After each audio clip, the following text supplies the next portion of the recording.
Assalamualaikum warahmatullahi wabarakatuh. Nama saya Salma Laila Fariha dengan NIM 250301020309 akan menjelaskan siklus akuntansi sebagai sistem informasi keuangan perusahaan.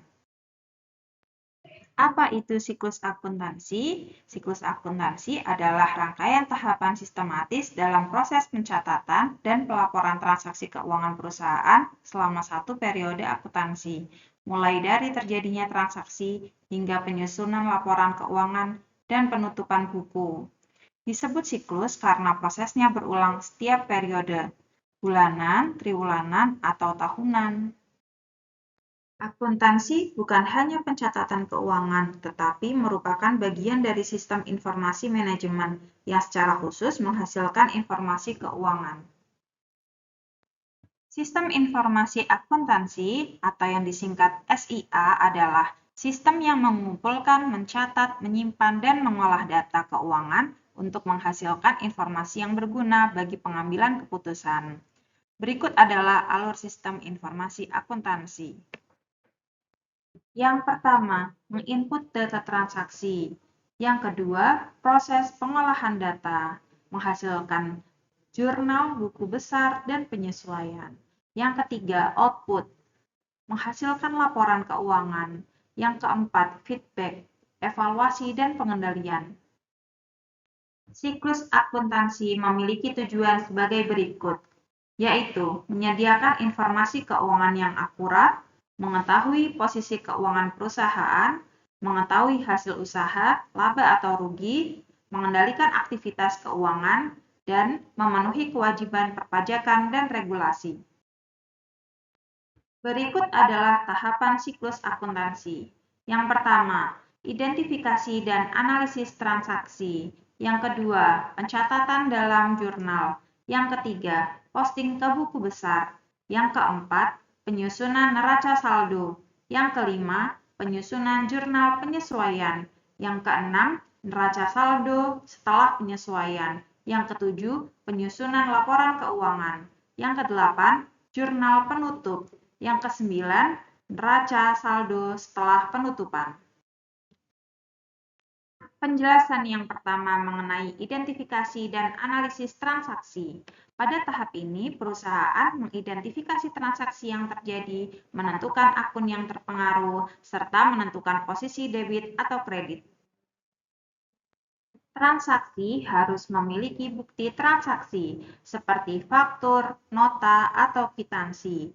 Kemudian dapat dinilai dengan uang.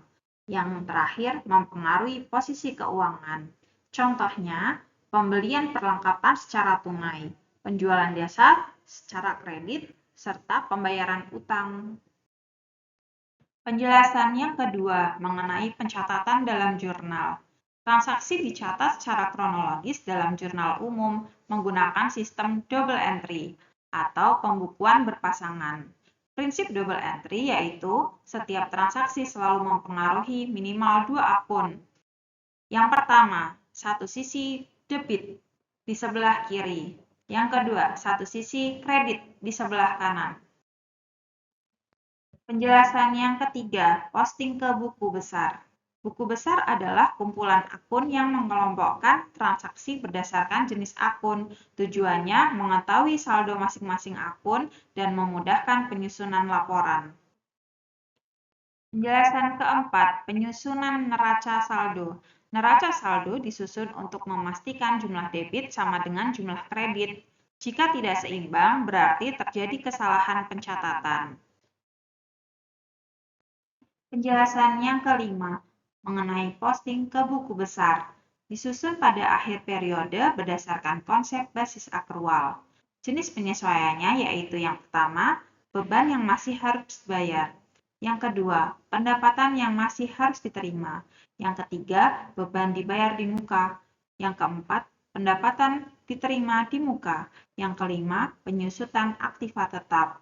Tujuannya yaitu mencocokkan pendapatan dengan beban atau matching principle. Yang terakhir, menyajikan laporan yang wajar.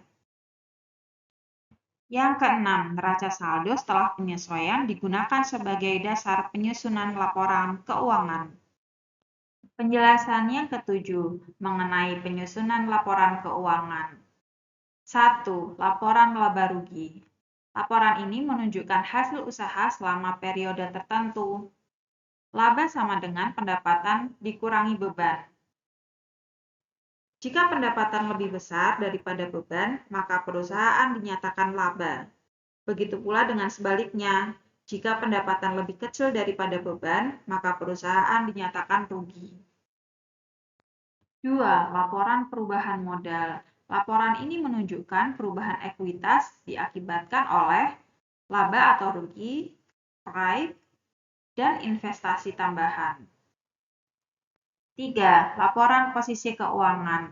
Neraca menunjukkan posisi aset, liabilitas, dan ekuitas. Persamaan dasar akuntansi dari neraca adalah aset sama dengan liabilitas plus ekuitas. 4. Laporan arus kas menggambarkan arus kas dari aktivitas operasi, aktivitas investasi, dan aktivitas pendanaan. Penjelasan yang ke-8, jurnal penutup. Jurnal penutup dilakukan untuk menutup akun pendapatan, menutup akun beban, dan menutup akun price. Akun nominal dikembalikan menjadi 0 untuk periode berikutnya. Penjelasan yang ke-9, neraca saldo setelah penutupan hanya memuat akun real berupa aset, liabilitas, dan ekuitas. Berikut adalah diagram alur siklus akuntansi berdasarkan penjelasan yang telah saya sampaikan.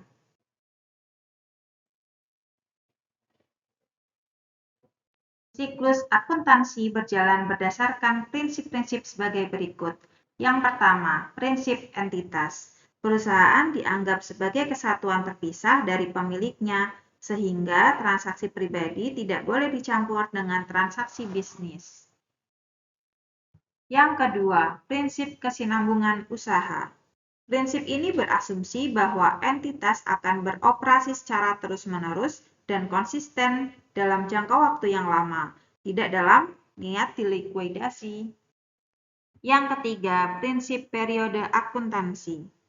Kinerja perusahaan dievaluasi dengan membagi umur perusahaan ke dalam periode waktu tertentu, misalnya bulanan ataupun tahunan. Yang keempat, prinsip biaya historis. Aset dicatat sebesar biaya sesungguhnya yang dikeluarkan untuk memperolehnya, bukan nilai pasar saat ini. Yang kelima, prinsip pengakuan pendapatan. Pendapatan diakui saat barang atau jasa selesai diberikan, bukan saat kas diterima, berdasarkan prinsip akrual. Yang keenam, prinsip pencocokan. Beban diakui pada periode yang sama dengan pendapatan yang dihasilkan untuk menentukan keuntungan atau kerugian secara akurat. Yang ketujuh, prinsip konsistensi. Metode akuntansi yang sama harus digunakan secara terus-menerus dari satu periode ke periode berikutnya agar laporan keuangan dapat dibandingkan. Siklus akuntansi memiliki peran strategis dalam perusahaan.